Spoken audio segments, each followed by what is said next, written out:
저는 그저 평범한 60대 엄마이고 아내입니다. 제가 한창 젊었을 때까지는 딸 가진 죄인이라는 말을 많이 쓰던 시대였어요.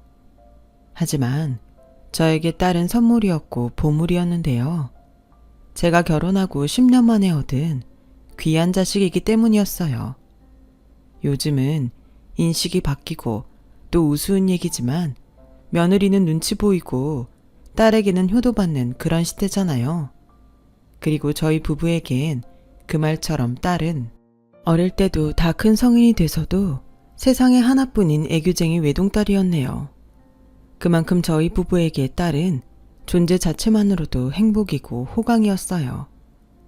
그런 저희 부부에게도 피할 수 없는 일이 다가오고 있었는데 그건 바로 저희 딸의 결혼이었어요.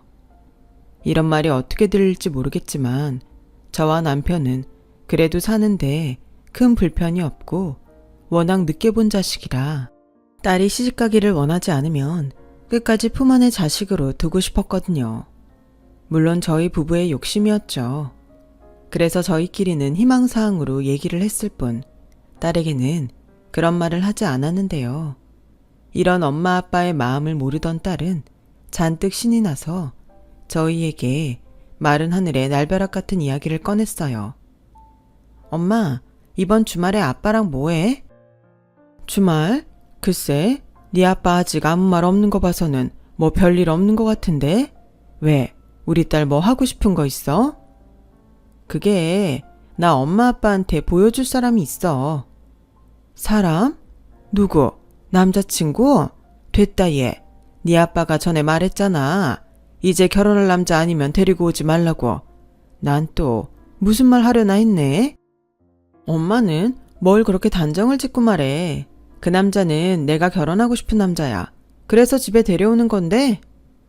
뭐? 너 아직 30도 안 됐는데 무슨 결혼이야? 너 설마? 아니야. 엄마 딸이 그렇게 생각 없이 산다고 생각해. 속도 위반 아니니까 이상한 오해는 하지 말아줘. 그리고 좋은 사람 있으면 결혼하는 거지. 나이가 뭐가 중요해? 이왕 할 결혼이면 빨리 하는 게 더 좋은 거 아니야? 그래야 애기도 빨리 낳지. 얘는 그게 뭐가 좋은 거라고. 치, 엄마는 아빠랑 알콩달콩 행복하게 살잖아. 나도 내 남편이랑 엄마 아빠처럼 행복하게 살고 싶단 말이야. 엄마는 내가 시집도 안 가고 평생 엄마 아빠랑 살았으면 좋겠어? 그래, 엄마는 우리 귀한 딸 시집가서 고생하지 말고 엄마 아빠랑 평생 살았으면 좋겠다. 으이그 엄마, 그거는 오바다. 그리고 아들 같은 사위가 생기는데 무슨 걱정이야. 그 사람 엄마 아빠가 보면 분명 좋아할 거야. 내가 장담해. 딸은 마치 확신이라도 하는 듯 그렇게 말했어요. 그리고 이윽고 주말이 됐고 딸은 자기보다 4살 많은 지금의 사위를 저희 집에 데리고 왔는데요. 예비 사위는 저희 부부가 딸을 시집 보내고 싶지 않다는 마음을 버린다면 어디 하나 나무랄 데가 없었어요. 인상도 싹싹하니 좋았고 직업도 저희 딸과 같은 대기업에 다닌다고 하니 그 점도 걱정하지 않아도 될 것 같더라고요. 그리고 무엇보다 저희 부부만큼이나 제 딸을 아끼고 사랑하는 게 느껴졌는데 왜 옛말의 사위는 도둑놈이라고 충분히 괜찮은 사람이라는 걸 한눈에 알아볼 수 있었지만 그래도 서운한 마음은 감출 수가 없었어요. 하지만 사랑하는 딸이 그토록 원한다면 그도 어쩔 수 없는 노릇이고 부디 결혼해서 잘 살아주면 그 역시 저희 부부의 기쁨이고 고마운 일이라 생각하며 결혼을 허락했죠. 전혀 예상하지 못한 뜻밖의 일이 벌어지고 말았어요. 그게 예비사돈이 저희 딸을 반대한다는 것이었어요. 아무리 제가 고슴도치 엄마이긴 하지만 객관적으로 저희 딸이 크게 어디 모자란 구석이 없다고 생각한 저는 그 소식에 충격을 받고 말았는데요. 저도 저지만 잔뜩 풀이 죽은 딸을 보니 속상한 것은 물론이고 대체 어떤 집이길래 이렇게 내 딸을 반대하나? 자존심이 상하더군요. 그게 있잖아. 명석 씨 어머니가 나는 급이 떨어져서 안 된대. 뭐라고? 급? 아니 지들은 뭐가 그렇게 대단하다고 너 보고 급이 떨어진대? 명석 씨 형들이랑 형수들이 대학 교수거든. 근데 나는 대기업이라고 해도 커피나 타고 복사 하나 하는 비서라면서 명석 씨 짝으로 안 된대. 엄마, 나 어떡하지? 참 기가 막혔어요. 요즘 세상에 그런 편견이 있는 것도 어이가 없었지만 다른 며느리들에 비해 급이 떨어진다니. 저는 아직 얼굴도 보지 못했지만 벌써부터 그쪽 사돈에게는 적대적인 감정만 생겼는데요. 이렇게 된 이상 저희도 이 결혼을 반대하는 것이 맞다고 생각했어요. 어떡하긴 뭘 어떡해. 그런 집에 시집 가봤자 너만 억울하고 고생할 거 뻔한데 차라리 잘 됐다. 너 그 남자랑 헤어져. 엄마까지 그럴 거야? 그럼 내 귀한 딸을 싫다는데 나는 뭐 그 집 아들 좋다고 해? 됐어. 본인 원하는 며느리 보라고 하고 네가 먼저 차. 그때였어요. 조금 일찍 퇴근해서 집에 들어온 남편이 저와 딸의 대화를 듣고 옷도 갈아입지 못한 채 잔뜩 화가 나 있었는데요. 아마도 저와 같은 마음이었겠죠. 채영아, 아빠도 네 엄마 말이 맞는 것 같다. 뭐 얼마나 대단한 집이라고 감히 내 딸 눈에서 아까운 눈물을 뽑아. 아빠도 이 결혼 반대야. 아빠까지 그럴 거야? 나도 엄마 아빠 마음 모르는 건 아니야. 근데 명석 씨가 너무 좋은 걸 어떡해. 엄마 아빠는 딸이 사랑하는 사람이랑 정말로 헤어졌으면 좋겠어? 헤어져서 시름시름 알았으면 좋겠냐고. 딸은 저희 부부에게 서운한 듯 눈물을 글썽이며 그렇게 말했어요. 하지만 먼저 그 집에서 반대하고 있고 반대를 이겨내고 결혼한들 고생길이 훤히 보이는 딸의 결혼을 허락해 줄 수는 없었는데요. 그렇게 저희 부부는 딸의 결혼을 반대했어요. 하지만 양가에서 반대하면 할수록 딸과 사이의 마음은 더욱 애틋해졌고 그 모습을 보는 저의 마음이 미어지기만 했는데요. 그래서 어쩔 수 없이 저라도 아이들 편에 서주기로 마음을 바꾸게 됐어요. 남편은 끝까지 반대하겠다고 했지만 저의 설득에 마음을 바꿨고요. 그리고 그 뒤 얼마 지나지 않아 사위가 어떤 노력을 했는지 모르겠지만 결국엔 자기 집의 결혼 허락을 받아왔어요. 그날 둘이 어찌나 좋아하던지 제가 다 눈물이 날 정도였네요. 그렇게 제 딸은 원하는 남자와 결혼을 할 수 있었어요. 하지만 엄마라는 존재가 그렇잖아요. 하도 반대하던 집에 시집을 가는 거라. 저는 걱정이 이만저만이 아니었는데 남편이 말하더군요. 이젠 품안의 자식이 아니니 그저 믿고 잘 살길 바라야 한다고요. 그렇기에 저는 남편의 말대로 걱정은 됐지만 딸이 잘 하리라 믿어줄 수밖에 없었죠.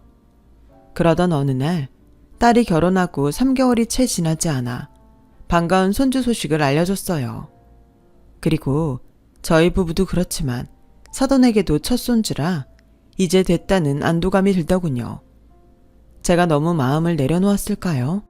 임신하고 저희 집에 처음 방문한 딸의 표정은 저를 불안하게 만들었죠. 얼굴이 왜 그래? 임신해서 힘들어서 그래? 아니 그게 아니고 저기 있잖아. 엄마 아빠는 손주 생겨서 기뻐? 아니면 내가 너무 빨리 할머니 할아버지 만들어서 싫어? 그건 또 무슨 소리야? 당연히 기쁘지. 왜? 네 시어머니는 싫다던? 그게 첫째 아주버님도 아직 애기 소식이 없는데 왜 벌써부터 애를 갖냐고 시어머니가 화를 내시더라고. 엄마도 알잖아. 우리 시어머니 이상하게 따지는 거 많으신 거. 게다가 자기는 벌써 할머니 되는 것도 싫으시다는데 내가 뭐라고 해야 할지 모르겠어서. 어머, 정말 네 시어머니가 그렇게 대놓고 말했단 말이야? 너 설마 네 시어머니한테 뭐 서운하게 한 거 있니? 결혼 반대했었다고 꿍하게 행동한 건 아니고? 엄마는 무슨 말을 그렇게 해. 아무리 반대하셨어도 지금은 감사한 마음으로 살지. 그래서 형님들만큼 잘하려고 내가 얼마나 노력하는데. 그래? 네가 그렇게 애를 쓰는데도 네 시어머니가 그런단 말이야? 아, 산 넘어 산이 따로 없네. 이서방은 가만히 있었어? 명석 씨는 왜 말을 그렇게 하냐고 시어머니랑 한바탕 했는데 그냥 내가 너무 좋아하실 거라고 기대했나 봐. 그래서 마음이 서운하고 속상하더라고. 으휴, 그러게 뭐하러 반대하던 결혼을 해서는 속을 끓여? 여보, 이제 그런 말은 하지 않기로 했잖아. 속상한 거 어떡해. 당신도 얘 얼굴 좀 봐. 시집가더니 얼굴이 반쪽이 됐어. 가뜩이나 임신해서 힘든 애한테 그런 말을 하냐는 거지. 아휴, 이서방은 퇴근 아직이야? 방금 회사에서 나왔대. 여기로 온다고 했어. 근데 엄마, 우리 그이한테는 속상한 티 내지 마. 우리 그이 지금 나한테 엄청 미안해서 어쩔 줄 몰라 한단 말이야. 그니까 엄마 아빠라도 우리 그이한테는 축하한다고 해줬으면 좋겠어. 우리 아직 아무한테도 축하한다는 말 못 들었어. 저는 딸의 말에 마음이 아팠어요. 그래서 딸을 꼭 안아주고 축하한다고 네가 임신을 해서 너무 기쁘다고 말해줬는데 제 눈에서 눈물이 나오더라고요. 귀한 딸과 소중한 생명인데 저라도 차고 넘치게 축하해주지 못한 게 미안해서요. 그렇게 사위까지 도착하고 저희 식구는 오랜만에 함께 저녁을 먹었어요. 그리고 아무 말하지 않았는데도 어쩐지 사위는 저와 남편의 눈치를 보는 것 같아서 그게 참 안쓰럽더군요. 사위도 자식이라고 자식들이 그렇게 속상해야 하니 오지랖일지도 모르지만 도저히 가만히 있을 수가 없었어요. 그래서 다음날 저는 용기를 내서 안사돈에게 시간 괜찮으시면 점심이나 함께 하자고 권했고 처음엔 내켜하지 않는 것 같더니 제가 좋은 곳에 가서 맛있는 점심 한 끼 사겠다고 하니까 그제야 안사돈은 웃으며 좋다고 하더군요. 그렇게 아이들 결혼 후 안사돈과 단 둘이 만났어요. 보통 사이가 어지간히 좋지 않고서는 사돈끼리만 따로 만날 일은 없잖아요. 게다가 저희는 그다지 사이도 좋지 않았기에 참 민망하긴 하더라고요. 제가 먼저 용기를 낸 만큼 제가 먼저 사돈에게 다가갔어요. 그게 제 짧은 생각이었지만 그때까지는 저라도 안사돈과 친해져 중간 역할을 잘하면 딸과 사이가 더는 속상할 일이 없고 무탈하게 지낼 수 있을 거라고 생각했어요. 하지만 그건 저만의 착각이었고 안사돈이라는 여자는 대화를 하면 할수록 도무지 이해할 수 없는 궤변만 늘어났는데 저도 그렇게 후한 성격은 아니라서 그걸 모두 받아주기가 힘들더라고요. 제가 갑자기 연락드려서 놀라셨던 건 아닌지 모르겠네요. 저는 그냥 동네도 가깝고 서로 나이도 엇비슷한 것 같아서 종종 이렇게 점심이나 차 한 잔씩 마셨으면 해서 연락드렸어요. 네, 그런데 제 생각은 우리가 사돈지간이니 어느 정도 거리 두는 게 맞는 것 같아요. 그래야 서로 예의도 지키고 배려도 하죠. 아, 그러네요. 그나저나 저희 애들이 생각보다 빨리 손주 소식을 알려줘서 저는 얼마나 기뻤는지 몰라요. 그러셨나요? 저는 솔직히 그렇게 기쁘진 않았네요. 네? 그냥 솔직하게 말할게요. 저도 빙빙 돌리면서 말하는 스타일은 아니라서요. 그게 들으셨겠지만 막내 며느리 위로 저한테 며느리 둘이 더 있어요. 근데 그 며느리들이 둘 다 내놓으라고 하는 명문대 교수라 이왕이면 첫 손주는 첫째나 둘째 내에서 봤으면 했네요. 저희 아들들도 대학 교수거든요. 그럼 그 유전자가 얼마나 훌륭하겠어요? 엄마 아빠가 다 훌륭한데 그 아이가 커서 뭐가 될지 기대가 되잖아요. 그런데 막내 며느리는 뭐 내세울 게 있나요? 집에 돈이 많아서 제 아들 앞길 터줄 수 있는 것도 아니고 대기업에 다닌다고는 하지만 하는 일이라고는 커피 타고 잔심부름하는 게 다일 텐데 똑같지 않죠? 뭐라고요? 그러니까 사돈은 저희 애가 우월하지 않기 때문에 저희 애가 낳은 손자는 싫다는 말인가요? 네, 그도 그럴게. 임신했다고 회사를 그만두면 우리 막내 아들 혼자 쎄빠지가 일해야 할 거고 지는 놀고 먹겠다는 건데 제가 그 꼴을 어떻게 봅니까? 그래서 일 못 그만두게 하면 결국엔 반갑지도 않은 애를 저에게 부탁할 수도 있잖아요. 그러니 제가 기분이 좋겠어요? 그리고 솔직히 말하면 오늘 여기 나온 것도 사돈에게 확답을 받고 싶어서 나왔네요. 확답이라뇨? 좋은 게 좋은 거라고. 저는 내키지 않은 결혼 허락해줬으니 사돈께서 나서서 따님한테 애는 사돈이 봐주시겠다고 했으면 합니다. 저는 막내 며느리가 회사를 그만두는 것도 싫고 그렇다고 반갑지도 않은 아이를 보는 것도 싫으니 사돈께서 좀 나서주세요. 말이 나와 하는 소린데 며느래도 친정엄마가 저보다 더 편하죠. 안 그럽니까 사돈? 저는 이해가 가지 않네요. 그렇게 싫으셨으면 끝까지 결혼 허락을 하지 마시지. 왜 허락을 하셔서 이런 일을 만드셨나요? 그야 못난 제 아들 때문이었죠. 교수는 아니더라도 저희 막내 아들도 밖에 내놓으면 서로 사위 삼겠다고 합니다. 근데 채영이 하면서 말을 들어 처먹질 않으니 제가 제 풀에 꺾였어요. 이유가 어쨌든 허락을 하셨으면 최소한 상처는 주지 마셔야죠. 아까 저한테 예의 배려하지 않으셨습니까? 어머, 지금 싸우자고 저 만나자고 하신 겁니까? 마지못해 허락은 했어도 제 마음이 그렇다는 거 모르지 않았잖아요. 그럼 서운하고 속상해도 어쩔 수 없다는 겁니까? 이왕 한 가족이 됐고 임신까지 했는데 다른 두 며느리처럼 예뻐해 주실 순 없으신가요? 예뻐야 예쁘죠. 그리고 말이 나와 하는 말인데 저는 임신했다고 봐주는 거 없습니다. 시집을 왔으면 시집 일을 대신하고 배우는 게 도리죠. 그래서 저는 앞으로도 쭉 주말이면 불러다가 저희 집안일 시킬 거니 안사돈도 그렇게 하셨으면 좋겠네요. 또 이렇게 성질나신다고 바쁜 사람 부르지 마시고요. 하실 말씀 다 하셨으면 저는 일어나겠습니다. 이건 뭐 점심 먹으러 나왔다가 화딱지만 나서가네요. 앞으로는 이런 불편한 만남은 하지 않는 것이 양가 좋을 것 같네요. 안사돈은 그렇게 식사도 하지 않고 먼저 나가셨어요. 저는 하도 황당하고 화가 나서 바로 나가지 않고 자리에 앉아 마음을 다독이고 있었는데 그때 식당 직원이 저에게 이렇게 말하더군요. 저기 사모님 음식도 포장해 놓을까요?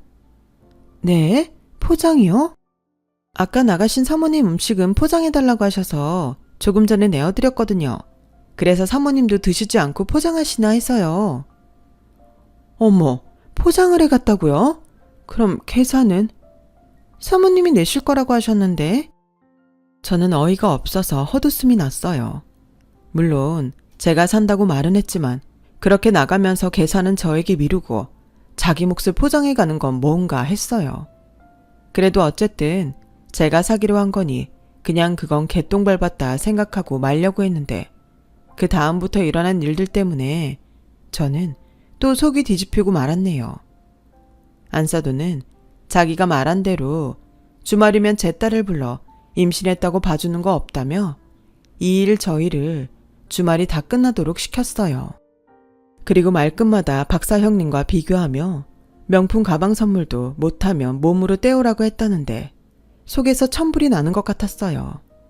그러고 보니 안사돈은 저에겐 대놓고 말하진 않았지만 평소 검소한 제 옷차림을 보고 저희 집이 그다지 잘 살지 못한다고 생각한 듯 저희 딸을 무시했고 그렇다 보니 몸으로 때우라는 비상식적인 말을 한 것 같은데 정말 유치한 일이지만 서로 얼마나 잘 사는지 따져보고 싶은 심정이었어요. 하지만 그때 그 점심 사건 일로 제가 나서면 나설수록 제 딸이 더 힘들어진 것 아닐까 싶었고 속으로만 끙끙 앓고 있었는데 그걸 보다 못한 남편이 사위에게 전화를 걸더군요. 난데 지금 괜찮으면 채영이랑 여기로 오게나. 내가 할 말이 있어. 저기 죄송한데요. 내일 가면 안 될까요? 지금은 좀... 남편은 사위랑 통화를 하면서 표정이 좋지 않았어요. 그리고 가만히 핸드폰을 들고 있던 남편이 무슨 소리를 들었는지 저에게 빨리 옷을 입으라고 했는데 저는 영문도 모른 채 남편을 따라 나섰죠. 운전을 하던 남편에게서 지금 애들 집에 안사돈이 있다는 소리를 듣게 되었네요. 아니, 근데 여보, 우리가 이렇게 지금 가는 게 맞나? 아까 꽤 큰 소리가 났어. 그 안사돈이 우리 애한테 함부로 한다며. 내 이번 기회에 안사돈이 우리 애한테 어떻게 대하는지 직접 확인해야겠어. 그럼 뭐 확인해서 아니다 싶으면 홀몸도 아닌 애를 이혼하라고 하게? 결혼한 지 1년도 안 됐는데. 기간이 뭐가 중요해. 아니다 싶으면 빨리 수습하는 게 낫지. 언제까지 죄인처럼 그 집에 둘 거야? 홀몸도 아닌 애를. 나도 그러고 싶어. 근데 우리가 나서서 우리 채영이만 더 힘들까봐 그러지. 그렇게 저희 부부는 딸의 신혼집에 도착했어요. 거리가 그리 멀지 않았기 때문에 아마 10분도 채 걸리지 않았을 거예요. 그런데 무슨 일인지 딸의 집 현관문이 제대로 닫히지도 않았고 안 사둔 것으로 추정되는 신발 한 짝이 현관문에 끼어 있었는데 뭐가 그렇게 급했을까 싶었어요. 그리고 열린 문틈으로 쩌렁쩌렁한 안사돈의 목소리가 들려왔는데 남편의 얼굴이 딱딱하게 굳어버리고 말았어요. 너도 참 아무리 봐주려고 해도 봐줄 수가 없다. 넌 정말 생각이란 게 없는 거냐? 머리는 뭐 장식이니? 엄마, 도대체 왜 그래? 왜 자꾸 이 사람만 괴롭혀? 몰라서 물어. 얘가 지집에 가서 입을 잘못 놀려서 내 꼴이 말이 아니게 됐단 말이야. 딸이나 엄마나 생각 없이 입을 놀리는데 내가 기가 안 막혀? 너 또 가서 엄한 소리 했으면 지금 당장 말해. 나도 뭐 알고는 있어야 할 거 아냐? 그런 거 없어요.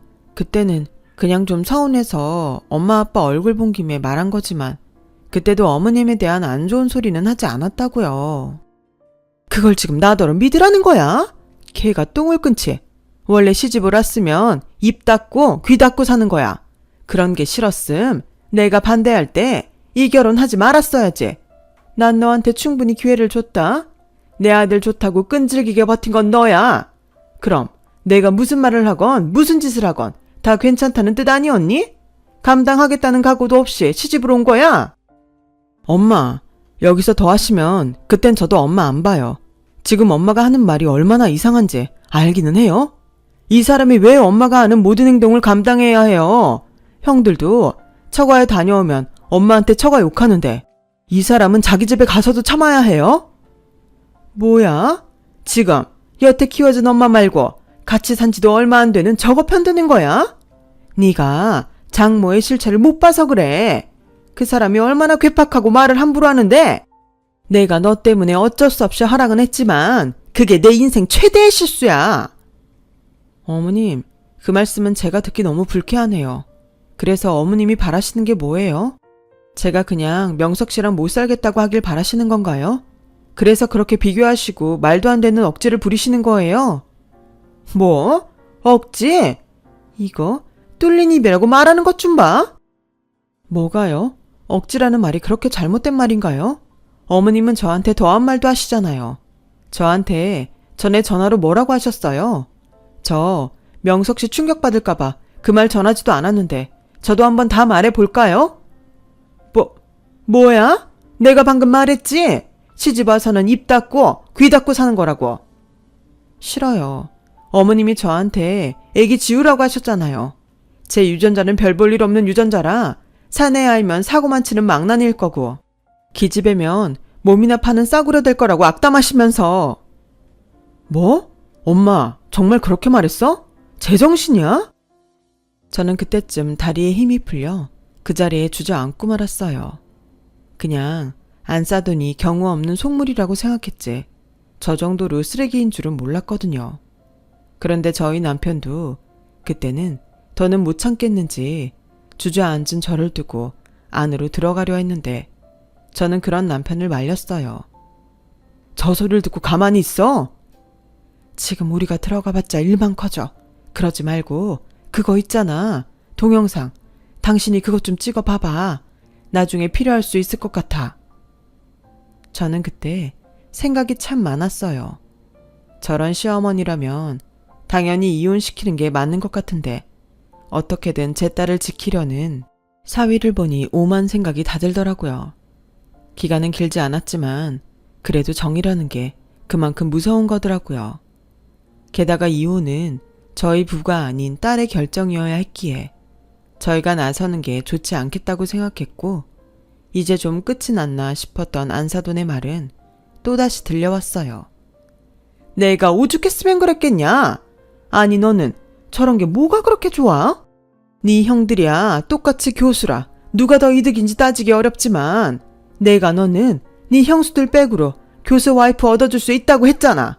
근데 고작 웃음 팔고 커피나 타주는 비서가 좋아? 엄마, 요즘 대기업 비서가 얼마나 잘 나가는 줄 알아? 엄마가 드라마에서나 봤던 그런 직업이 아니야.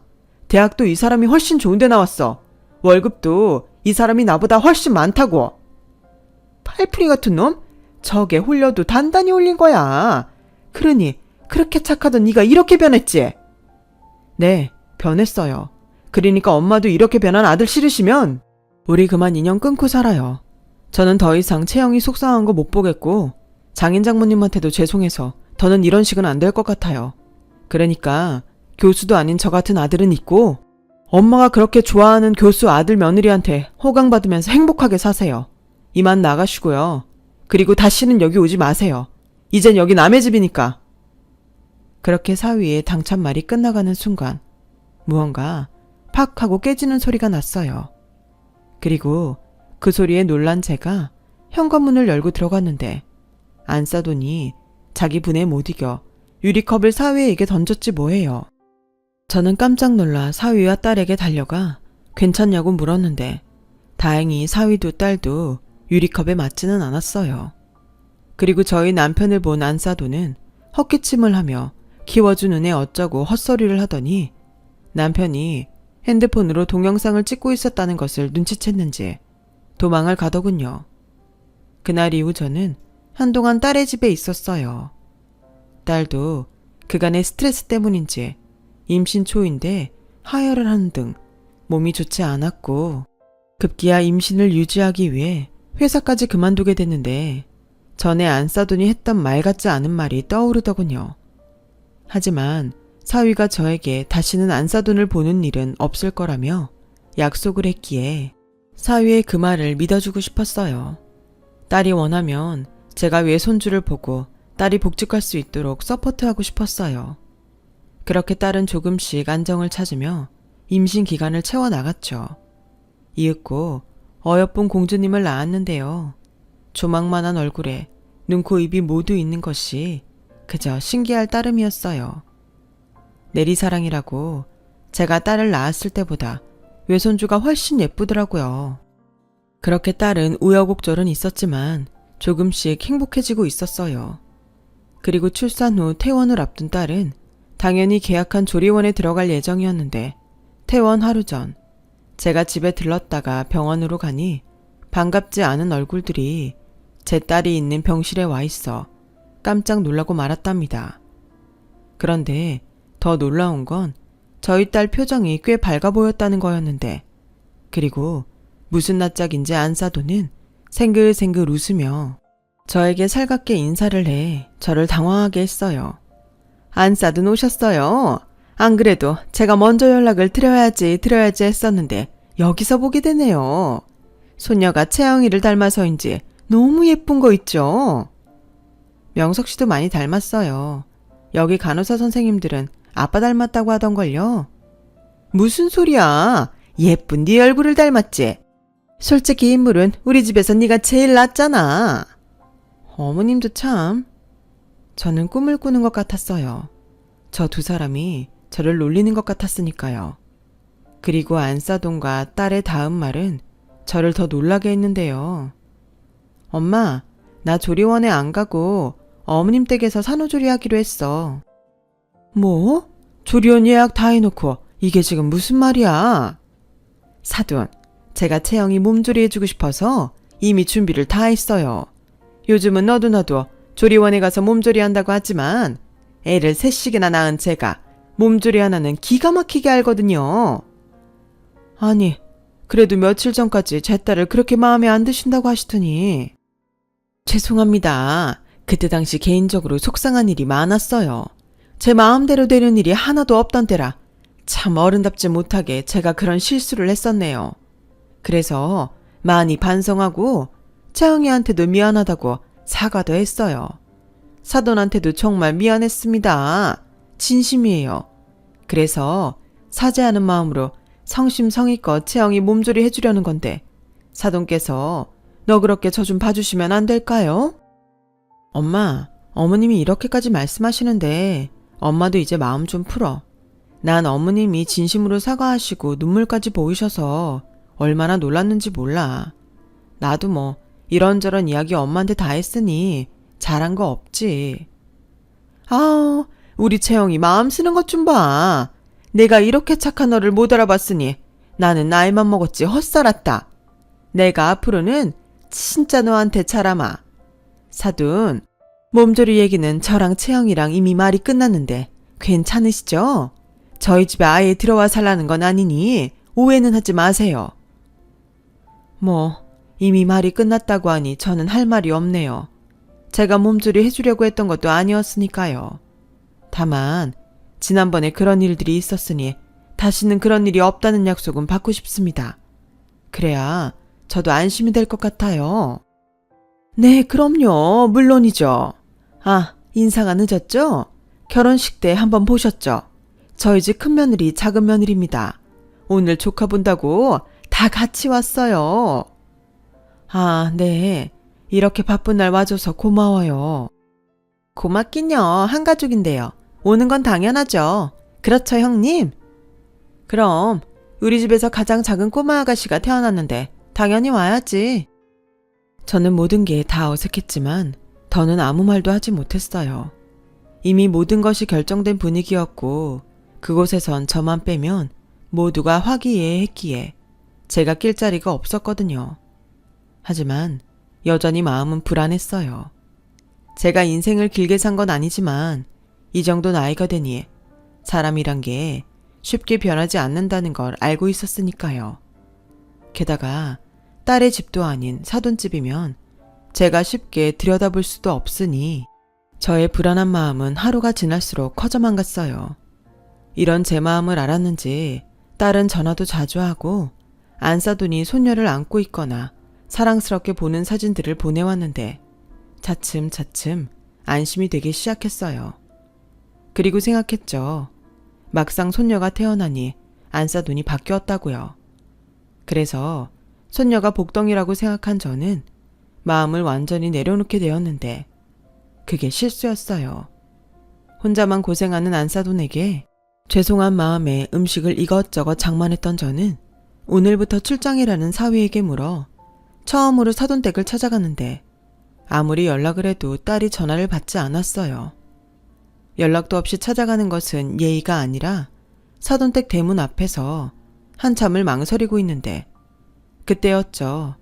한참 몸조리를 하고 있어야 할 제 딸이 큰 대야에 가득한 배추를 힘겹게 잡아 끌며 마당 수도가로 나오고 있는 거예요. 저는 보고도 믿을 수 없는 광경에 어리나갔고 뒤이어 나온 안사돈과 그 교수라는 며느리들의 모습에 나갔던 얼이 들어왔는데 그만 눈이 횟가닥 돌고 말았어요. 야, 외국에선 여자들이 출산하면 그 다음날 나가서 일한단다. 근데 너는 내가 일주일이나 미역국 해다 바쳤으니까 이제 네 차례야. 나한테 받은 만큼 너도 나한테 뭔가 해줘야겠지? 큰애야, 그거 뭐라고 했지? 기부 뭐? 기브 앤 테이크요. 받은 만큼 돌려주는 거예요. 그래, 그 테이크인지 네가 해줘야겠다. 어머, 동서한테 괜히 우리가 미안하네. 우리 식구 모두가 어머님 김치를 너무 좋아해서 제가 인터넷 레시피 보고 따라해보려고 했는데 김치라는 게 진짜 어렵더라고요.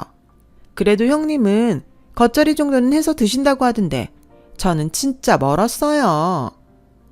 으이그, 공부만 한 손으로 무슨 음식을 해?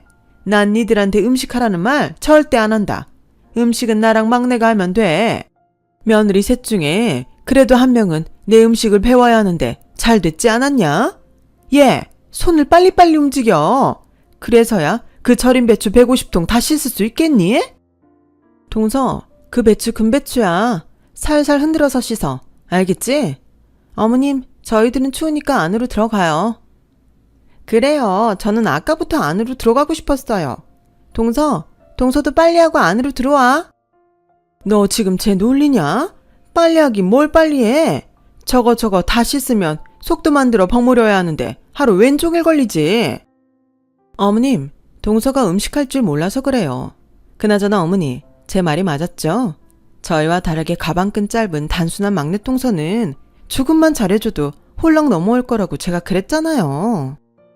맞아요. 형님 덕에 막내 동서 엄마는 여기 오지도 못하고 막내 또련님은 딱 맞춰서 지방 출장이라니 이거 완전 굿 타이밍이잖아요. 아, 동서, 우리가 일부러 그런 거 아니다. 우리는 이따 집에 가서 밤새 일해야 해. 우리도 우리의 고충이 있다고. 그러니까 오해하지 말고 동서 화이팅! 저는 그때 궁금했어요. 왜 저런 소리를 듣고 제 딸이 가만히 있는지요. 그리고 왜인지는 모르지만 가만히 있는 딸을 본 제 속은 터져 나갈 것 같았고 예이고 뭐고 사돈댁 대문을 발로 뻥 하고 걷어차며 안으로 들어갔어요. 그러자 갑작스러운 저의 등장에 안사돈은 물론이고 제 딸까지 놀랐는데 이미 저는 제정신이 아니었죠. 지금 이것들이 내 딸한테 무슨 짓을 하는 거야? 채영아, 너 그거 하지 마. 몸조리하고 있어야 할 애가 지금 그 차지찬물을 만지고 있어. 사돈, 아니 연락도 없이 여긴 어떻게 오셨어요? 저 다 들었어요. 그러니까 저 못 오게 하려고 여기서 마음에도 없는 제 딸 몸조리를 시켜준다고 한 거죠? 교수님 머리에서 아주 좋은 아이디어를 얻었나 봐요. 그 좋은 머리가 좋은 데 쓰이지 못할 망정 어쩌면 신보가 하나같이 못돼 처먹었나? 교수면 다야. 이 인간 말종. 채영아, 넌 안에 들어가서 네 짐 챙겨 나와. 나는 우리 손녀 챙길 테니. 아니, 지금 누굴 데려간단 말이에요? 이거 경찰에 신고할 수도 있다는 거 모르세요? 그리고 몸조리 해줬어요. 어느 정도 몸조리 하면 조금씩 움직여야 살도 안 찌고 젖도 잘 도니까 일부러 시킨 겁니다. 아, 그래요? 저 많은 걸. 그래서 제 딸한테만 시켰다는 건가요? 이 추운 날? 저기 며느리 둘은 한가하게 노닥거리는데요. 아니, 여기 있는 며느리들은 교수라 평생 공부만 하던 손인데 저런 굳은 일을 어떻게 시킵니까? 손 다쳐서 안 돼요. 아, 그래요? 그럼 평생 며느리 모시고 사세요. 저는 더 이상 제 딸 당하는 모습 못 봅니다. 이혼을 시키더라도 이 집에 다시는 발 안 들이게 할 거니까 비키세요. 못합니다. 쟤 없으면 저 혼자 다 해야 하는데 그리는 못하죠. 그래요. 그렇게 나오신다면 알겠습니다. 저는 씩씩거리며 딸이 질질 끌고 나왔던 절인 배추가 가득한 대야 앞에 갔어요. 그리고 보란 듯이 그 김치를 한 통 한 통 그들에게 던졌는데 그 여자들이 깍깍 소리를 지르며 설레발을 치더군요. 저는 그 사이 딸에게 가서 다 필요 없으니 손녀만 데리고 나오라고 했어요. 그리고 나머지 배추들은 마당에 다 엎어버리고 발로 짓밟아버렸는데요. 안사돈과 그 문제의 며느리들이 망가진 배추를 보더니 눈을 시퍼렇게 뜨고 저에게 이렇게 말하더군요. 그 배추가 얼마나 비싼 건 줄 알아요? 우리 1년치 김치가 지금 그쪽 때문에 못 먹게 됐다고요. 이거 어떻게 할 거예요? 물어내세요. 어머님, 됐어요. 내가 저 아줌마 가택침입죄로 경찰에 신고할 거야. 합의하지 마세요. 저런 사람은 따끔하게 벌을 받아야 해요. 그래, 알았다. 뭐 쥐뿔도 없는 것들이 합의할 돈은 있겠니? 꼭 저렇게 가난하고 무식한 것들은 표를 낸단다. 아주 상종을 못하겠어. 그래? 니들은 뭐 얼마나 대단하길래 이런 상식 이하의 짓을 하는 건데? 자, 배추 값이다. 이건 먹고 탈이나 나라. 저는 애써 만들었던 반찬들을 그 며느리 둘에게 내던졌어요. 그리고 얼굴까지 벌겋게 달아오른 안사돈에겐 핸드폰을 열어 제 명의의 통장 잔고를 보여줬는데요. 참, 별것도 없는 안사돈은 그 자리에서 공이 몇 갠지 입으로 세고 있었어요. 자꾸 없다 없다 하는데 그렇게 말하는 당신은 얼마나 있어? 참고로 이건 내 통장이지 우리 그이 통장은 이것보다 훨씬 많아. 진짜 유치한 것들을 상대하려니 나까지 싸구려가 되네. 그래, 이 서방이 그러던데 여기 전세라며. 우린 자가야. 그것도 대출 하나 없는 진짜 자가. 도대체 돈이 얼마나 있길래 우리를 그렇게 무시하는 건가?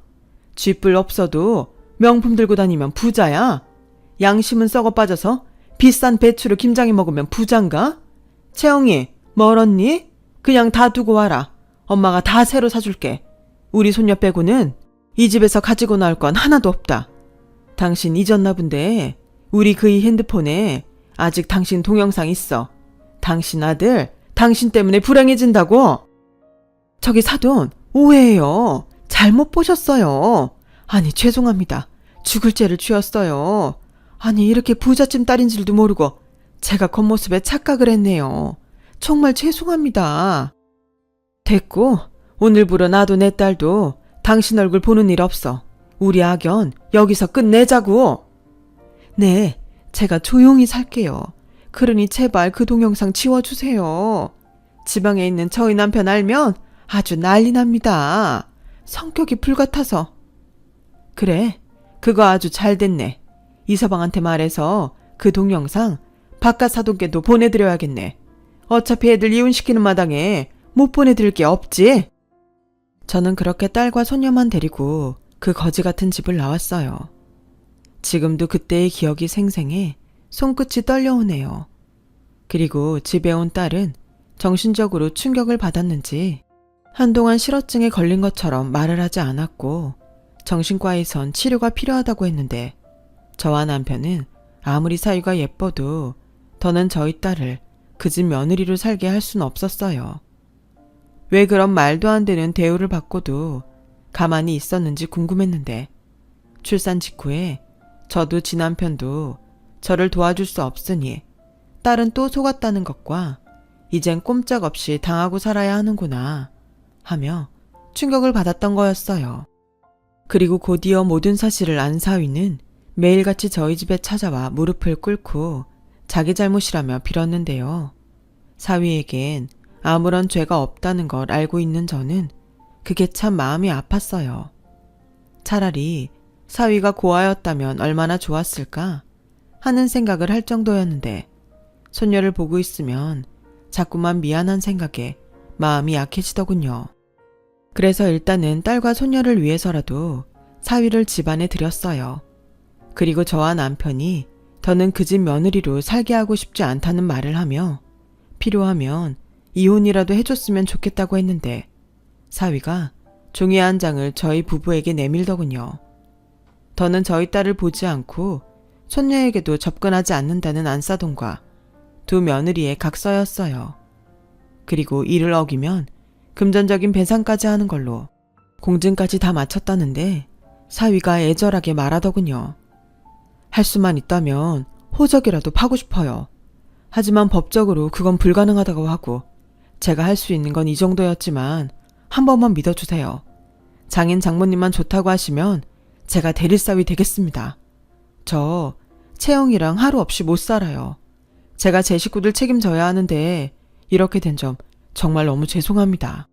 저도 저희 엄마랑 형수들이 그 정도일 줄은 몰랐어요. 자네한테 화가 난 거 아니야. 다만 채영이가 충격을 많이 받아서 치료가 필요하다는데 눈이 안 돌 부모가 어디 있나? 면목이 없습니다. 제가 휴직을 해서라도 채영이 원래대로 돌려놓을게요. 그리고 장인어른이 그때 찍으신 동영상 피해보상 소송이라도 하세요. 제가 증인으로 나서겠습니다. 뭐든 하시고 싶으면 저 생각하지 마시고 하세요. 저는 채영이 편이고 장인 장모님 편입니다. 면목 없지만 제발 이혼만은 하지 않게 해주세요. 저 채영이 없이 못 삽니다. 저희 서로 사랑하는 거 아시잖아요. 결국 저희 부부는 사위의 애절함에 사위의 말을 들어주기로 했어요. 무엇보다 딸의 치료에 사위가 필요했고 아직은 많이 어린 손녀에게도 아빠의 자리가 크다고 생각했거든요. 그리고 사위는 자기가 말한 대로 안사돈과 제가 더는 엮이지 않게 했는데 그 뒤로 석 달 정도가 지났을까? 사위에게서 별로 듣고 싶지는 않았지만 안사돈에 대한 이야기를 듣게 됐어요. 그동안 안사돈이 걸핏하면 묻지마 관광 같은 것을 다니며 물란한 행동을 했던 모양이더라고요. 그리고 그걸 이번에 바깥사돈에게 딱 걸린 것 같은데 참 기가 막힌 건 그 묻지마 관광을 며느리랑 같이 다녔다는 거예요. 정말 이상하지 않습니까? 시어머니가 자기 아들 두고 대놓고 다른 남자랑 놀라고 판을 깔아준 거잖아요. 정말 이해하고 싶지도 않지만 이상한 여자들이에요. 판을 깔아준 시어머니도 그 판에서 논 며느리들도요. 아무튼 그래서 안사돈은 결국엔 이혼 위기를 맞은 것 같은데 바깥사돈이 그랬다더군요. 이혼을 당하고 싶지 않으면 저희 딸에게 진심으로 사과하고 용서받았다는 확인서를 받아오라고요. 하지만 사위가 나서서 절대 만날 수 없다고 중간에서 잘났다고 했고 결국 안사돈과 두 며느리들은 한 푼의 위자료를 받을 수도 없이 오히려 위자료를 물어줘야 하는 신세로 이혼을 당했다고 하는데 사람 마음이 간사한 건지 저와 남편의 마음이 풀리는 것 같았어요. 그리고 곧이어 마음이 편해져서일까요? 제 딸도 다시 말을 하기 시작했고 이제는 감사하게도 예전의 모습을 되찾았는데요. 아직까진 저희 부부와 함께 지내고 있네요. 이제 차츰 품안의 자식을 다시 놓아줘야겠죠. 이젠 든든한 사위도 있고 너무나 사랑스러운 손녀도 있으니까요. 부디 이번엔 저희 딸이 멋지게 자기 가정에서 행복할 수 있기를 바라며 저와 남편은 이제 한 발짝 뒤로 물러나려 합니다. 이제 얼마 후면 저희 첫손녀의 3번째 생일이 돌아와요. 참, 눈 깜빡할 사이에 시간이 이만큼 흘렀는데 왜 행복한 시간들은 불행했던 시간들에 비해서 이토록 빨리 지나가는 건지 이 행복한 시간들이 그저 아깝기만 합니다. 힘든 시간을 보내고 얻은 행복인 만큼 저희 딸과 사위 손녀가 많이 웃고 행복하길 진심으로 바라면서 저의 이야기를 여기서 마치겠습니다. 들어주셔서 고맙습니다. 항상 건강하시고 오늘은 어제보다 더 많이 행복하시길 진심으로 바라겠습니다. 여러분, 사연 댓글에 응원과 현명한 조언 부탁드려요. 좋아요와 구독은 저에게 큰 힘이 됩니다. 오늘도 좋은 일 가득하세요.